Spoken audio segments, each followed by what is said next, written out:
I want to look this week, let's just kind of say where we're going. We're going to start in Acts. We're going to go through 1 Corinthians as fast as you desire. We'll cover 1 and 2 Thessalonians together, probably in a morning. And then we'll do whatever time we have left over in 2 Corinthians.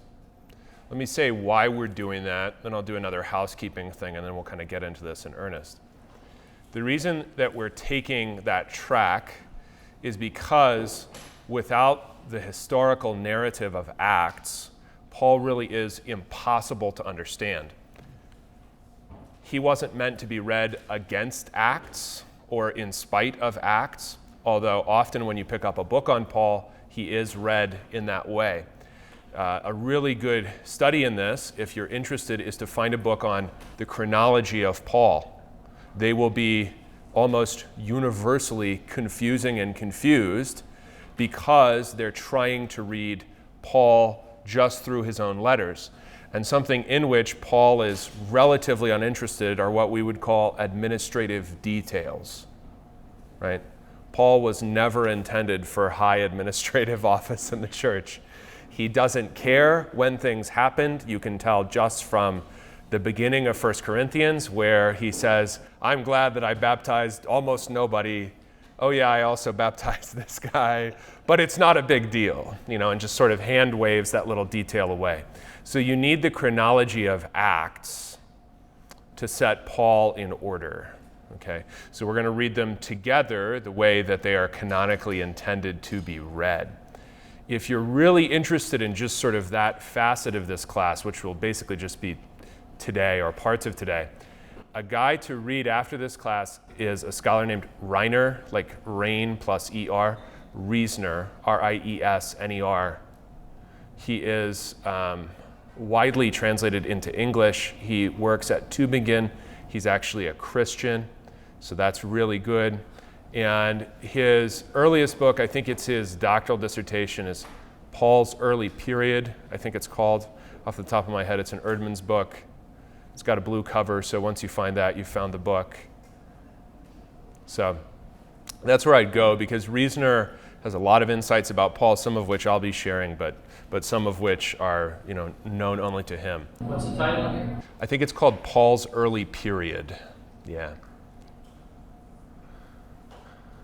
So that's where I'd go from this class. I found Riesner very stimulating, very interesting. Unfortunately, he has a fantastic book along the same lines. The Germans have to write 2 doctoral dissertations.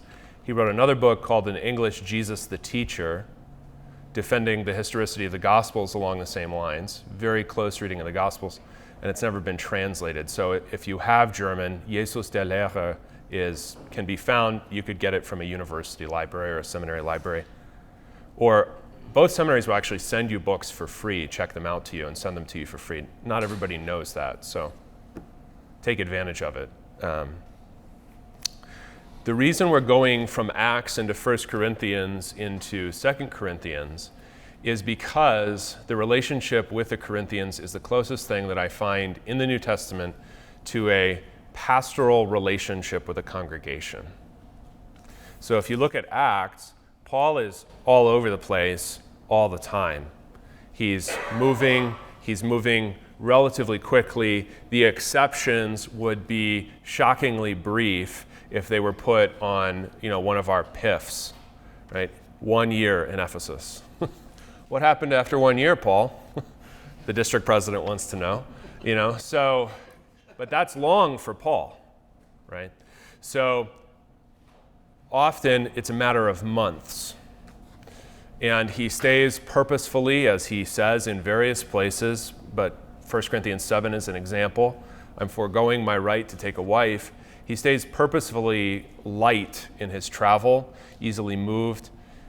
The relationship with the Corinthian congregation is the closest thing that I can find or think of to a detailed pastoral relationship of admonition and mutual knowledge in the New Testament, along with, especially in 2 Corinthians, the attendant emotional intensity of the relationship, and therefore the intensity of disappointment. So that's why we're going where we're going. It doesn't have to be the only place we're going. So let me say this, that as we go through, let's say, for example, now this is kind of a wild speculation, but let's say that you are struggling mightily right now in your congregation with members suing one another. I'm going to bet that 1 Corinthians 7, marriage, or 1 Corinthians 11, gender roles in the Lord's Supper, or 12 through 14, worship plus gender roles plus membership, are probably a bigger issue. But let's just say that chapter 6 is where it's at for you right now, okay? Then we'll spend as much time there as you want to, okay? So we'll go at the pace that is beneficial to your interests and your ministry. We don't have to fly through a bunch of things just so that I communicate as much possible information as I can. Let me explain a little bit more in depth what we're doing. In terms of the course title, Against the Stream I chose as a title because that feels like the nature of the task in every age, but I think especially in ours, in our country, that when we proclaim the gospel, the everlasting gospel, we're going against so many things. For instance, even before I proclaim the gospel, strictly speaking, I have to call someone to repentance, meaning I have to explain that there's a moral standard to which he's accountable outside of himself. That's hard enough. So Against the Stream I chose as a description both of our task, but also of Paul's. Because I think sometimes Paul gets conflated maybe with a certain idea about the 1950s in America, as if there was a time when you just opened up a church and people showed up. And in the experience of some of our pastors, I mean, I have talked to these guys, that was the case in this country, at least in some places, at one time. They did just open up a church, put up a sign, such and such Lutheran church will be here, first service, etc., ad in the newspaper, open up the doors to their Quonset hut to start with. Hopefully they get out of the Quonset hut. It was military surplus after World War II. That's why they used it. It was cheap. I've been to churches that never got out of the Quonset hut. They just kind of adapted. They never got as big as they thought they were going to be, and others that got much bigger, and people showed up. Paul didn't live in the 1950s. In the whole scheme of things, especially of what we would call really generically new religions, Paul is behind. A contrast, if you're interested in this, is Manichaeism, which is a Persian religious movement, has, we think, some backing from the Persian Empire, okay, which is a political opponent of the Roman Empire. And therefore, there is some amount of funding for things like travel that allows it to spread in the Roman Empire, both in Paul's lifetime, but also as a sort of proclaimed philosophy. Augustine is a Manichaean for a time as a young man. So there are competitors to Christianity. Christianity isn't the only religion, or more common term in its place and time, philosophy, that is spreading via travel and preaching or teaching, really kind of the same word in the New Testament, via preaching or teaching in the first century AD.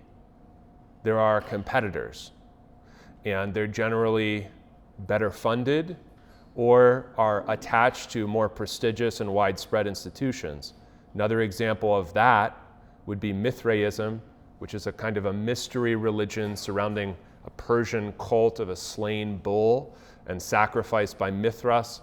And because it spreads through the Roman army, it spreads much more widely and quickly than Christianity, right? So it gets to what's now the United Kingdom much earlier than Christianity does. Christianity is, if it were public school teachers, it would be called underfunded, because Christianity is lacking in any kind of central organization. Stop me if any of this sounds familiar.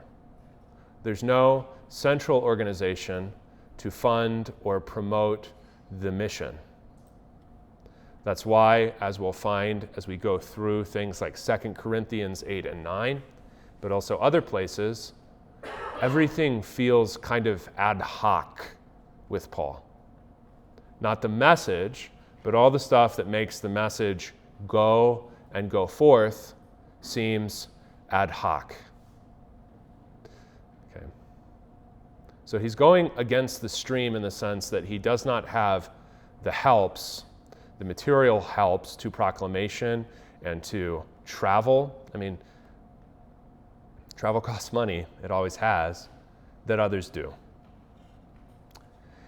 He's also dealing with pretty decisive internal conflict. Pastor Cheryl brought up the thorn in the flesh in his sermon. There are a couple different opinions, as you probably know, about what the thorn in the flesh is in 2 Corinthians. I agree with John Chrysostom that the most natural explanation of the thorn in the flesh are the false teachers who consistently follow Paul everywhere and make his life miserable. It seems simpler, clearer, and more textual than talking about mysterious illnesses that he may have suffered or some of the other exegetical options that you may be aware of with the thorn in the flesh. What is a better example of a thorn in the flesh than someone who comes along behind you everywhere you go and says the exact opposite of what you just said and tries to steal away and to tear down everything that you have worked for and built up? Seems like, to me, the simplest, the Occam's razor explanation of the thorn in the flesh. The reason he has that is that Christianity is awkwardly a religion that begins among ethnic Jews but does not require a specific ethnic attachment. And we'll talk about that later in the week. And the reason it is so awkward is because it is politically nuclear, not to state some kind of political stance on the nature of being Jewish, either in the Palestinian area, Judea, Samaria, etc., the Galilee. They don't have a political position. They don't actually care whether the temple is standing or not, and they don't care whether Gentiles want to or do become Jews.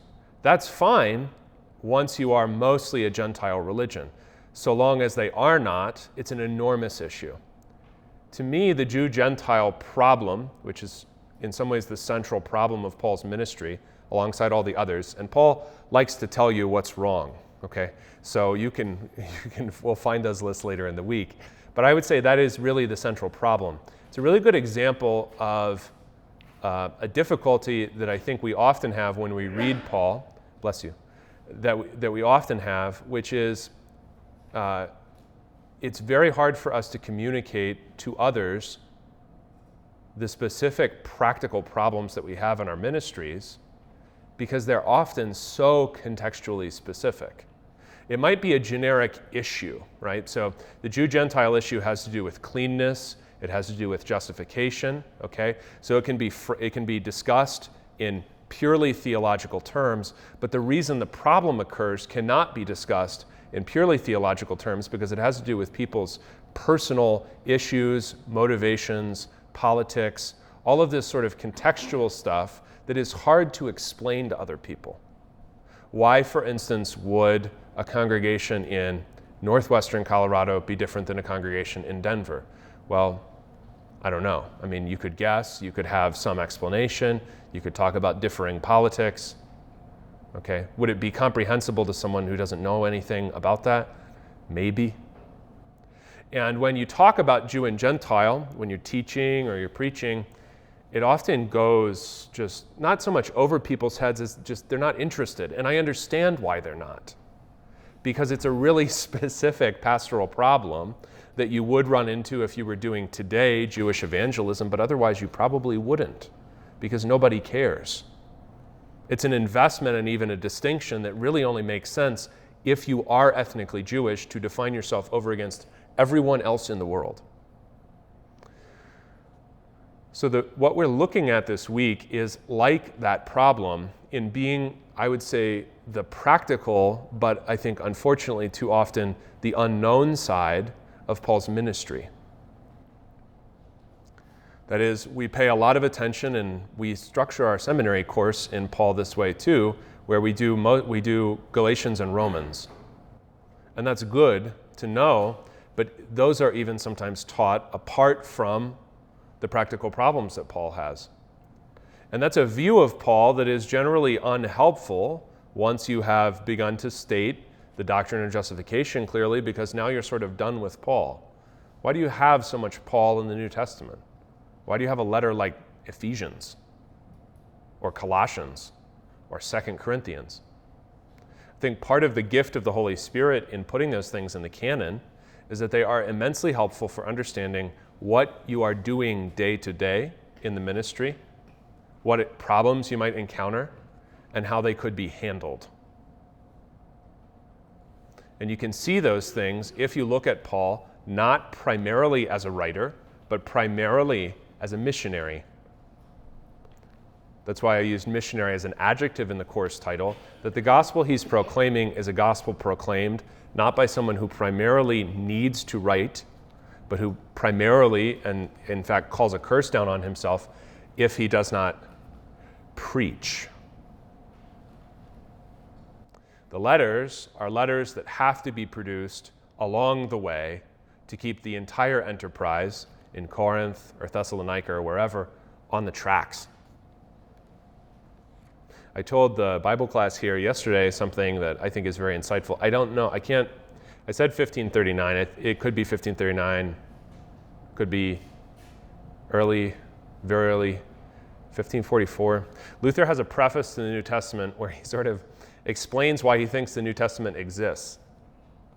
And he says in there that the New Testament exists because men are wicked. That I don't need more scripture if I have a combination of what the New Testament calls the scriptures, the Old Testament, plus the apostolic witness to Jesus Christ. That's what Christ commissions. Christ doesn't commission specifically a book. Why do we have the gift of the book? We have the gift of the New Testament because men are wicked, and otherwise the entire enterprise would have been subsumed in idiocy and heresy. That's why. That's why I have the book. If men were not so wicked and simply remembered and adhered to the apostolic witness, we wouldn't necessarily, Jesus did not feel the need to, have a book. We have the book, and we have so much of Paul so that we can see both what obstacles he encountered and also how he handled them, how he navigated them. Yeah. So can I go back to the thorn in the flesh? Go for it. You said that the church was relatively kind of unorganized, or didn't have a central. But do you think that Paul's enemy, or the thorn in the flesh, was central and organized? And was it the Judaizers, also known as the circumcision party? Would you say that that's the one who's following it? That's a great. Did you guys hear the question? Okay.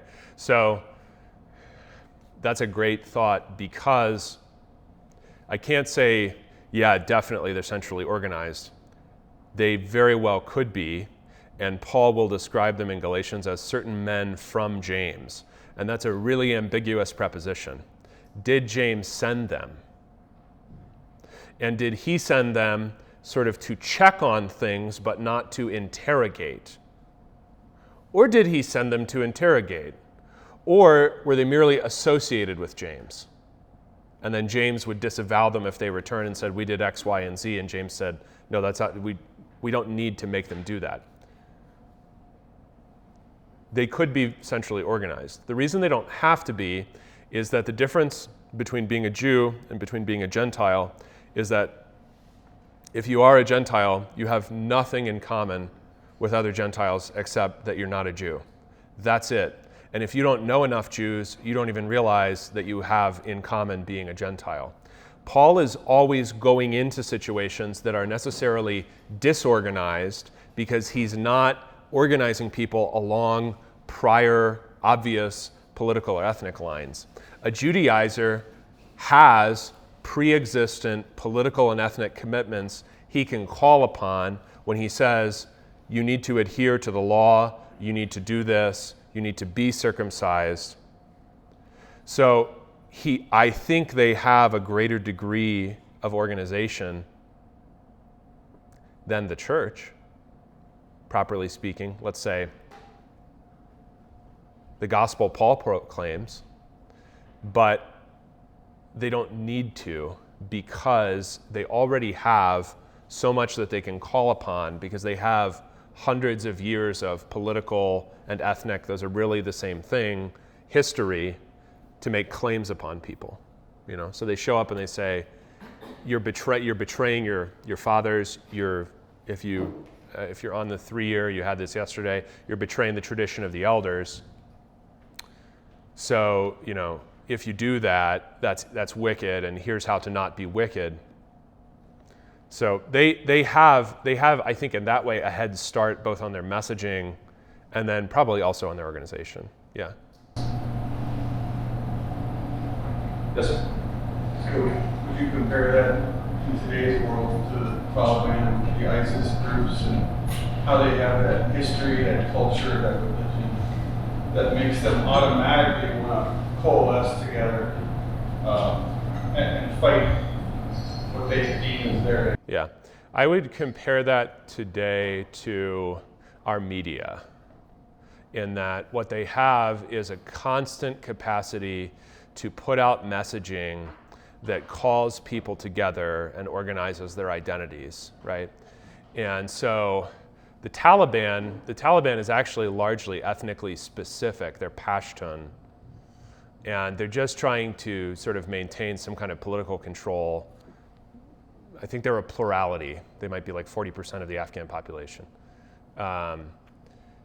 Our media works more like the Judaizers in that you preach on Sunday and then your people go home, and now their identities are organized along their football team, which does things that they hate but they keep watching, or what their kids are told to do with their lives. So they're like, well, Pastor, I don't know what happened to my child, and so on and so forth. So it's more like our media, where they come along behind us and then they kind of wreck everything that we just said, and then we're left having to pick up the pieces. Yeah.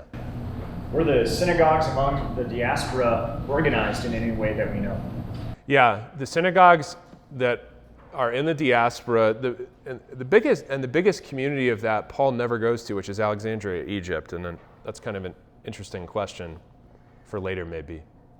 But they're organized in the sense that they send tribute or contributions to Jerusalem for the support of the temple. So Jews are more organized, obviously, than non-Jews, because non-Jews don't have any identity specific to them. They're going to be lower level, being a member of the city-state or whatever. But it's somewhat organized. It's more organized than a lot of other things. And something that gets brought up sometimes in discussion of Paul, and really just the gospel, the time of the birth of Jesus, the Pax Romana, right? What is this Roman peace? I would look at that largely simply as the capacity to travel around the Mediterranean without problems, without significant problems other than natural ones. And so the diaspora relies on this capacity to travel, which you see with someone like Prisca and Aquila moving around when Claudius evicts the Jews from Rome. And, that is a degree of organization and a degree of commonality when you come into a new city and you find other Jews. And that's the world in which Paul grows up. So it's not highly centralized in the sense that like the Mormon church today is highly centralized, but it's a lot more organized than a lot of other things in the ancient world. It's sufficiently organized that Paul's born in the diaspora, but is brought up, whatever that means exactly. He's certainly educated in Jerusalem. Yeah. And in a lot of cases, you're probably not dealing with anything more than 2 or 3 generations in the diaspora. So they have some connection, still to Judea. Other thoughts, comments, questions so far? Anything? Again, this is for you guys, not for me. I get really sick of my own voice by the end of these classes. So if you can spare me more talking, that's just fine. Okay. A couple more things on Against the Stream, and then we'll get into Acts 9. take a break in about a half hour. We talked about internal conflict. We talked about funding. Let's also just talk about numbers, right? What kind of numbers are we dealing with? And this is going to remain no matter what the historians of liturgy like to assert about the early church. A lot of this is wildly speculative because we don't have Christian archaeology from anything really before the 3rd century, the late 3rd century, maybe the early 4th century. There's a lot of just things we don't know. One thing that we do know is that the meeting in upper rooms is a matter of convenience. It's not a conscious choice as it might be if I said, I don't like Adrian Sherrill's church, so I'm going to have a house church across the street from Trinity, and we're going to be cozy on my couch, and we're going to just share authentic Christianity together over lunch, house churches. The house churches in the New Testament are house churches because those are the available meeting spaces. In the same way that I might meet in an elementary school, or I might meet in a fire hall, or whatever is available to me if I'm starting a new congregation, I don't have a building. If you're talking about a large room in someone's home, you're always talking about something that's not going to get bigger, unless I'm a Roman aristocrat, than 150 people if I crowd them all into the room. 200 people if I want some sort of stampede situation, right? Eutychus obviously is sitting on the windowsill, probably either because he's too hot or because there's lack of room, but think about why it would be too hot. We're not talking about enormous groups of people. Paul is not going to Ephesus or going to Thessalonica or going really anywhere and encountering massive groups of people. It's even something that if you read Acts, you'll notice that the numbers go down. When we start out with people who essentially just need a connection to be made between who is the Messiah that they're talking about? Oh, that's Jesus of Nazareth. Big numbers. After we move out of that Judean situation, we're going into usually household by household by household by household, sometimes single people. So we're not talking about something that is enormous. It's also not, if you look at what we heard in church from 1 Corinthians 1, or if you look at Paul's statements about working with your own hands in 2 Thessalonians 3, we're not talking about, by and large, people who are the best off. Okay? They compose what we might call the working class, it seems largely, which is also why Paul, who doesn't possess, he's going to claim he doesn't speak well. I don't actually believe that, but he doesn't have a classical education, and he's very self-aware about that. They're probably not people, because he couldn't, he's a Jew. I mean, he's not going to go somewhere where you have to be naked in order to learn and run around and play sports. And it's why you'll notice he mixes his sports metaphors. So he'll jump from running to boxing in 1 Corinthians 9, because he's just sort of somebody that knows that sports exist, but he's never been able to play them. He was a music major or whatever, right? So he can't, because he can't. That's not how he was educated. He's very self-aware, but that lack of a classical education is not an impediment to the gospel if he's kind of aiming below a certain social class. To aim above that social class, he's going to report as unusual, like when he's in captivity, right? So even members of Caesar's household, are they themselves aristocrats? I don't know, right? So he's got relatively small numbers of relatively poor people living, as it were, probably because they're urban, hand to mouth most of the time, relying on things like distributions of meat from pagan temples for nutrition, relying on wages. Okay? So this is his life. And everywhere he goes, it's like this. He runs into these same kind of people. They have to be able to know Greek because Paul doesn't know any of the non-lingua franca languages, even of Anatolia, right? Think about when he encounters the Lycaonians, they speak an indigenous Anatolian language. These are all dead now, but they're Indo-European languages, and Paul is just lost, right? He's got to go to cities because that's where he can speak to people. And once he gets there, how well is it going to go? I don't know. But he's always going to be running into these sort of working class folks, and they're going to have to listen to his gospel, and he might have to support himself with his own hands, which makes him one of them. I think Paul's extremely well educated in the scriptures, but he doesn't have the classical education, and he knows it. Okay, so these are all sort of background things, but I think that they are things that I hope help you see how difficult and precarious the whole thing was. None of it feels guaranteed. And if you listen to his accounts of his conversion, you should be able to see these sorts of things. All of it wrapped up in the conversion accounts themselves. The same combination that you find in the letters. That is, a very high theology, especially of what we would call election. Right? I have appointed you. I have set you. I will show you. But combined along with that, something that on the level of human experience feels constantly confusing and unprecedented. There is this really marvelous combination in Paul, which he loves to express in pairs of opposites, of I have no idea what's going on, I am perplexed, but I'm not cast down. Because his gospel is a gospel concerning a God who works through and in spite of those perplexities, confusions, and setbacks, right? Yeah. Forgive my ignorance, but how is Paul a Roman citizen without some kind of classical education? Okay, how is he a Roman citizen without some kind of classical education? Citizenship is going to get extended to everybody. So they start doing birthright citizenship in 212 AD. So it's still a legal privilege in the time of Paul's lifetime. So he's born a citizen, which is kind of a flex that he has on this guy that earned.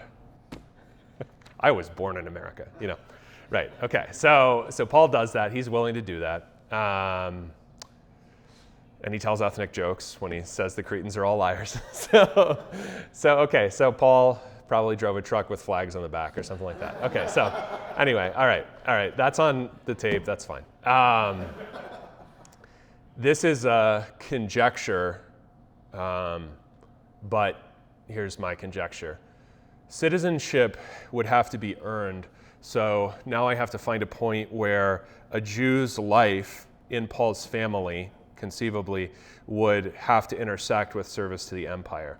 The place that I can find that is if someone served in the army that helped the Romans get control over native Jewish lands. This would be 60 plus years before Paul's birth, right? So if he's born in the very early first century AD, you know, the Romans, Pompey has control of Judea by 63 BC. So that's not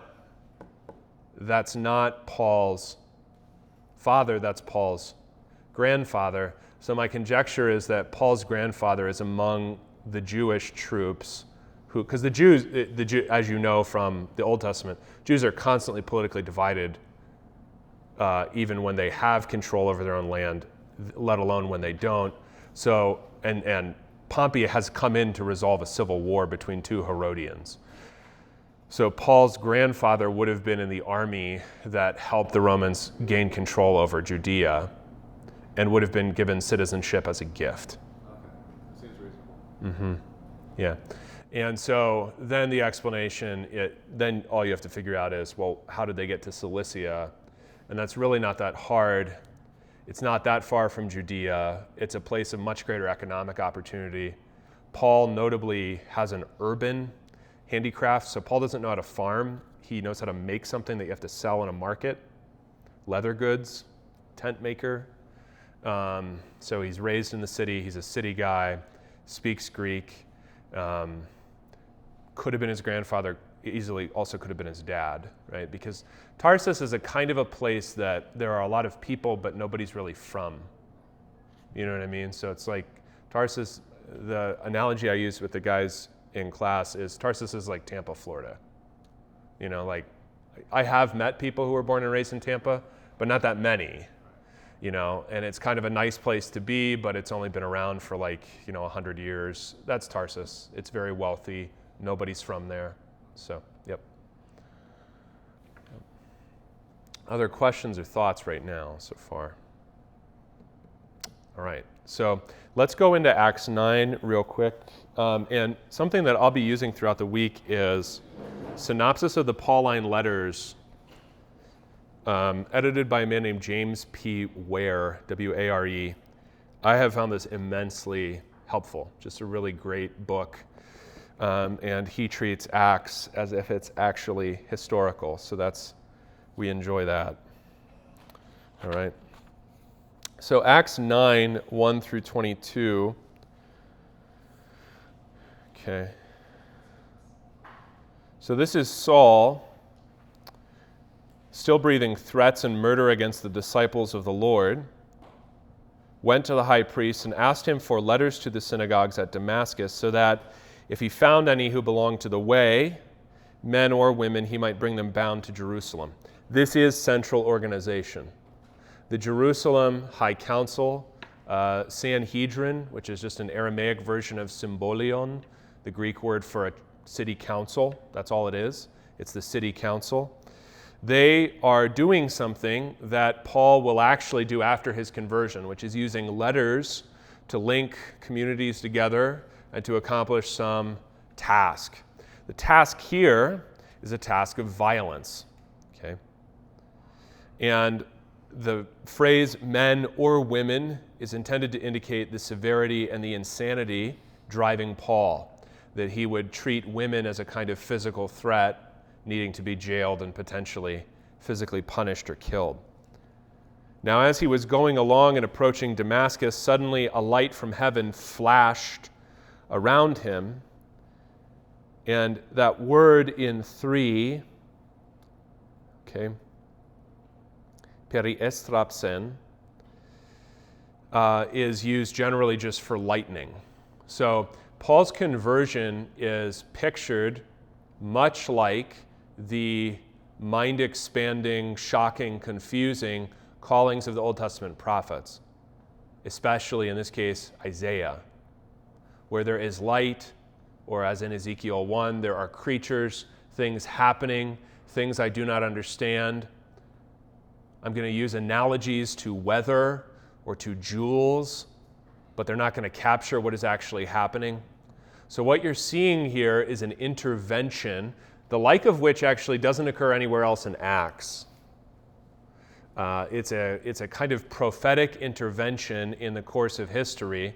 The word of the Lord is going to spread through this man very, very widely, but his calling is going to link him not just with apostolic testimony, that is, that he's seen the risen Lord Jesus, but also with the prophetic nature of Israel. And this is something that I'd like to think more about. I haven't thought enough about it to say with firmness what I think about this, but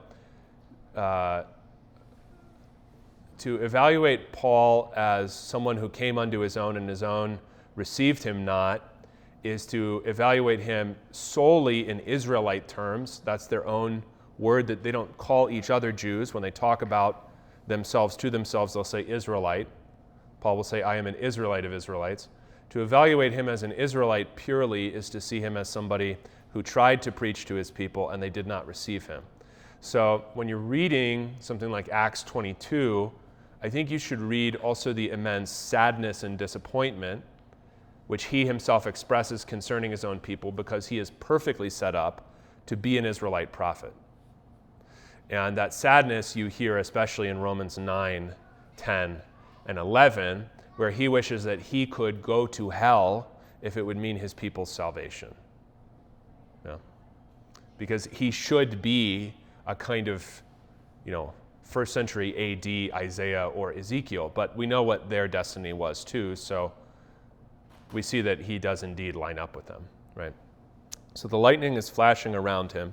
He fell to the ground and heard a voice saying to him, Saul, Saul, the repetition of the name linking him up with Abraham, Abraham, okay?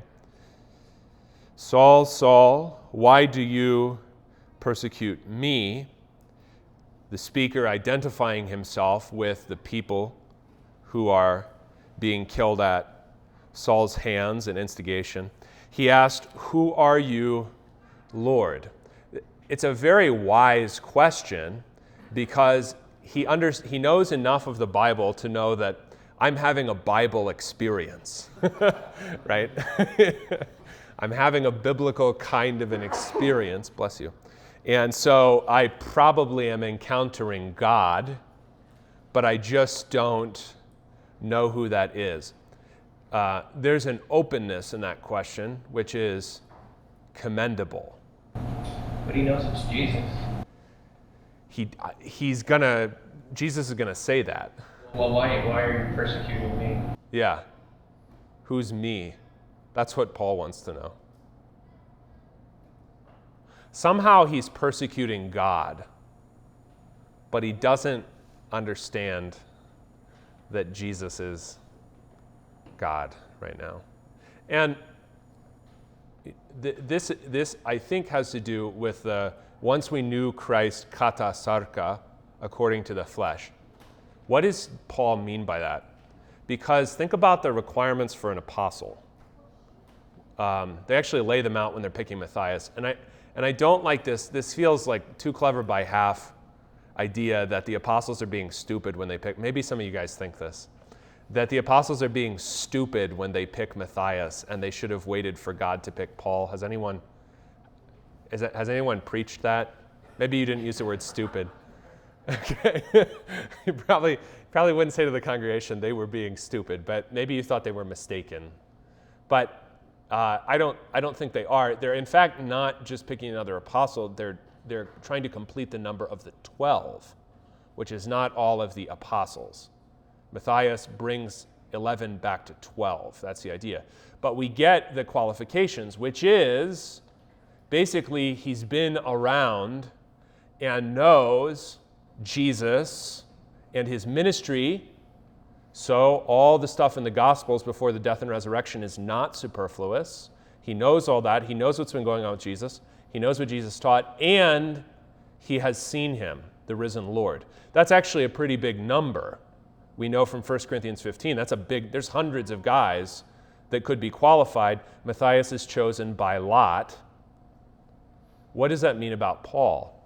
Well, Acts 9 is Paul's experience of the risen Lord Jesus, but what does it mean that I knew Christ according to the flesh? Paul was around. Paul heard this man. He saw this man, right? And so to regard him according to the flesh is to regard him apart from the fact that he is God, but it is not to know nothing about him. I think he knows plenty about Jesus of Nazareth. He just doesn't believe yet until like the next sentence that he is God. Go ahead. Do you know of any clues in the Gospels that might indicate Paul's presence ahead of time? Like standing around or in a crowd or something like that? Yeah, that's good. Yeah, so that has to do with, this is kind of fun speculation, that's fine. That has to do with what actually is Paul doing with his life before Acts 6 and 7 when we see him standing. That's such a marvelous touch, standing by the baggage because he is a Benjaminite. And that's where Saul is found, standing amidst the baggage. Luke doesn't get credit because he doesn't tell you what he's doing. He's not so obvious and he doesn't do any marketing. But Persecuting David, right? Yeah, he's the persecutor and Benjamin must serve Judah. Yeah, right. What is he do? What is Paul's day job? I think that Paul is fitting into a class of people who may or may not actually be physically supported by Israel financially. I think Paul is supposed to be a teacher of the Scriptures. And so it's very possible that when you see, especially like in John's Gospel, which has so much action in Jerusalem with the Pharisees and messengers sent from Jerusalem, from the Pharisees to ask John, who are you? Are you the Christ? that those groups, especially Jerusalem groups, can easily include Paul. Paul is not, I think, part of any of the sort of Galilean provincial groups, but he is in the midst of Jerusalem. I mean, Paul has family that still live in Jerusalem or have moved back to Jerusalem, right? His nephew warns him that they're plotting his death, so yeah. He very well could be among the people asking the questions and trying to entrap Jesus. Yeah. Just not by name. And they behave as a group, so the individual names are not all that significant. Yeah. Good question. How old would you kind of put Paul at the death of Jesus? Yeah, I think Paul is a little younger than Jesus. So,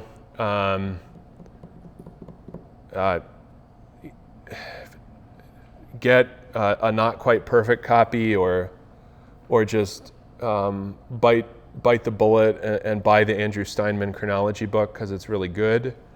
It's absurdly overpriced and it's not physically well produced, but the text of the book is really good, so I think it's worth it.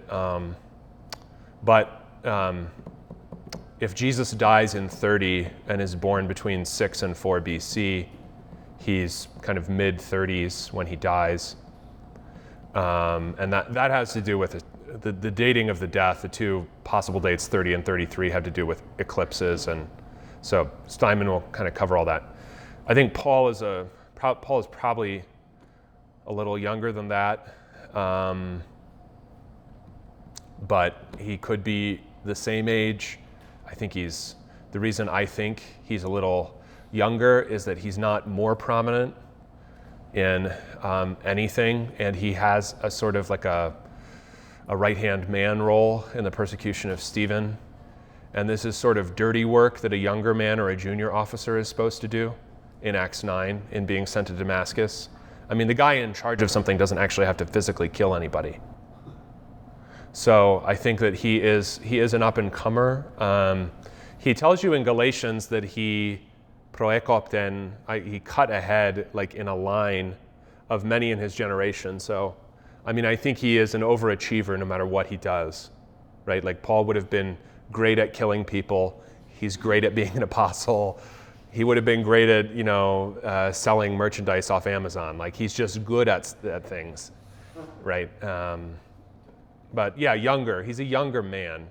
I don't think he's older than 40 or something. Is there what is that he was guarding the coats? Is that some euphemism for something? No, you got two garments, and you got the one that you strip off to do work, and they have to throw things, so they can't wear the voluminous thing over top that you wear when you're walking around. Seriously, that role was necessary? There needed to be somebody they were watching? It sounds to me like he had an official role, like so guard. You mean like chamberlain to the king or cupbearer? I can't think of a comparable thing. Yeah. That I was in charge. What he was saying is I was in charge. Yeah. But I don't know. Yeah. Maybe he just was such not an athlete that he knew he couldn't hit. And so he said, I'll watch your coats. Yeah. Well, that's a whole thing that's a whole problem they have, and it also has to do, and this is kind of stuff if you read 1st and 2nd Maccabees. Some of the people that are trying to Hellenize the Jews are concerned, as is also the case when Israel is becoming a nation state in the 20th century, with military readiness. And the way that I get men ready to fight is by getting their bodies ready through athletics. So if we don't Hellenize and start to work out, we're going to get run over. So the Hellenizers are actually trying to do a self-preservation thing for the nation. They're not just betraying the nation ideologically, and that's just nobody gives them any credit for anything. So I'm speaking in favor of the Hellenizers today. So yeah. But yeah, I think he's probably a little unathletic. He's very self-conscious about his physical appearance.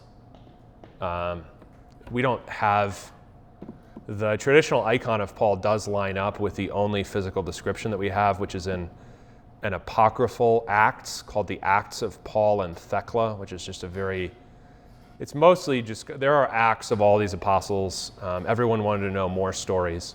Thecla's very weird, turns into a man when she's faced with danger and then disappears into a rock at the end of the book. So But the physical description of Paul in the Acts of Paul and Thecla is good in that it lines up with the traditional depiction of him, which is he's small and bald.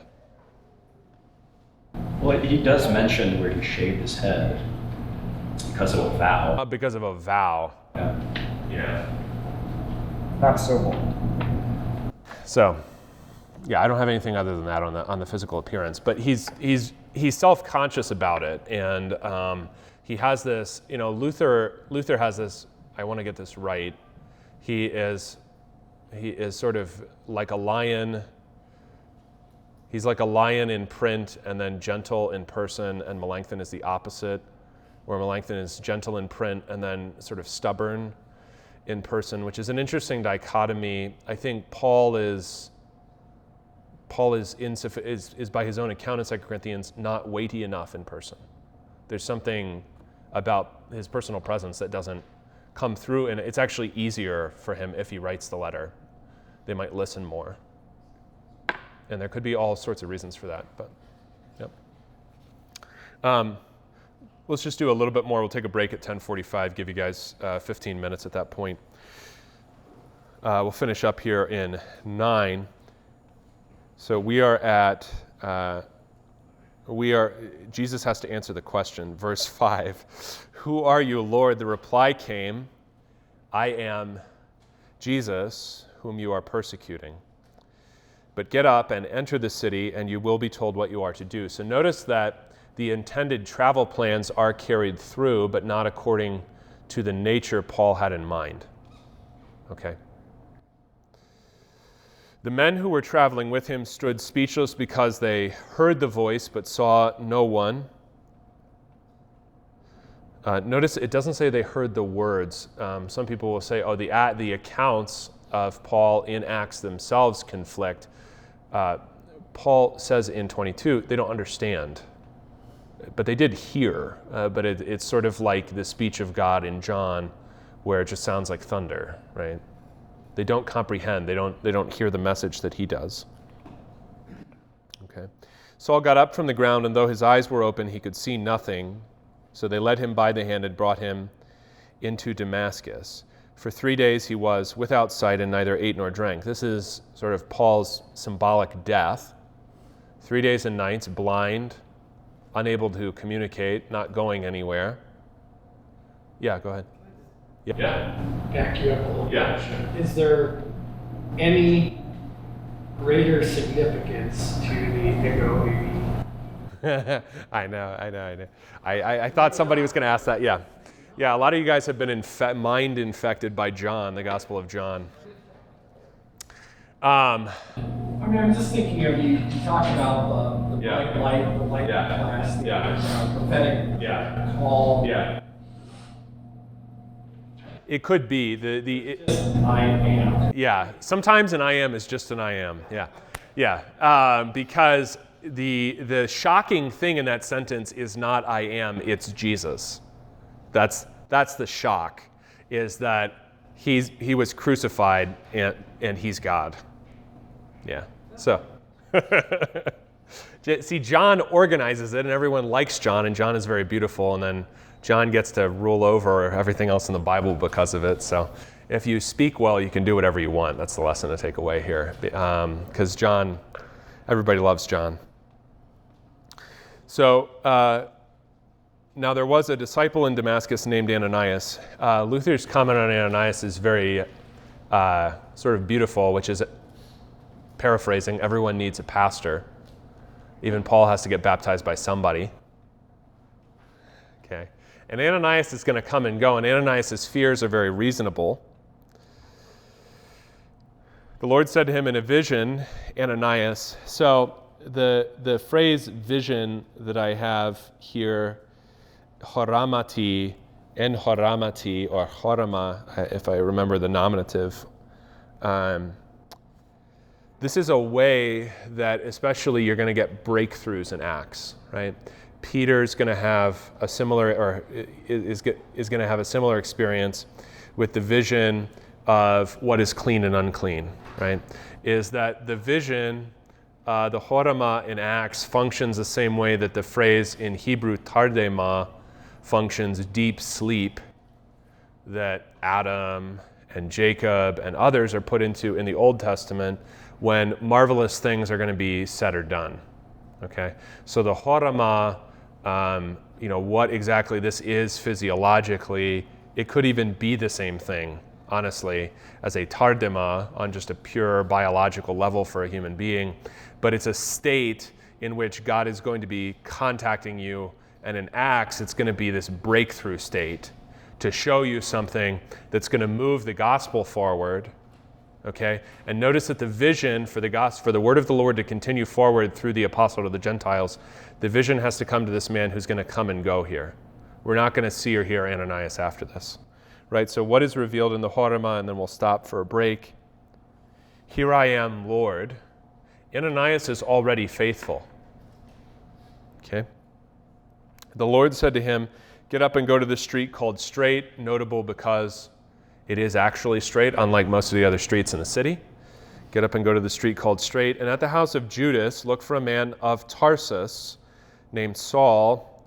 At this moment he is praying, and he has seen in a vision a man named Ananias come in and lay his hands on him so he might regain his sight. That vision is not narrated by Luke, but we know that there are thus visions on both sides of this interaction. But Ananias answered, Lord, I have heard from many about this man, how much evil he has done to your saints in Jerusalem, and here he has authority from the chief priest to bind all who invoke or call upon your name. A phrase found throughout Acts to indicate how salvation occurs. All who invoke or call upon the name of the Lord, as we do when we make the sign of the Holy Cross, for example, shall be saved. Right? But the Lord said to him, go, for he is an instrument whom I have chosen. I like it better, more literally in Greek, hotiskios ekloges. He is an elect vessel. Think about when he's going on and on about vessels in Romans. He is an elect vessel. Paul is my elect vessel, whom I have chosen to bring my name before Gentiles and kings and apostle of the Gentiles, but also before the people of Israel. I myself will show him how much he must suffer for the sake of my name. So, two aspects to Paul's ministry: preaching, suffering. They go together. They go together. You cannot pull them apart. There's no way that you could. The preaching will entail the suffering. And interestingly, Paul will be shown how much that will be. Okay? This elect vessel. So he will be a vessel for honorable use, and the honorable use will involve proclamation in season and out of season, and suffering. That's his ministry. That's what he's doing. I want to stop there for a break. We'll do 15 minutes, so we'll come back just a little bit after 11.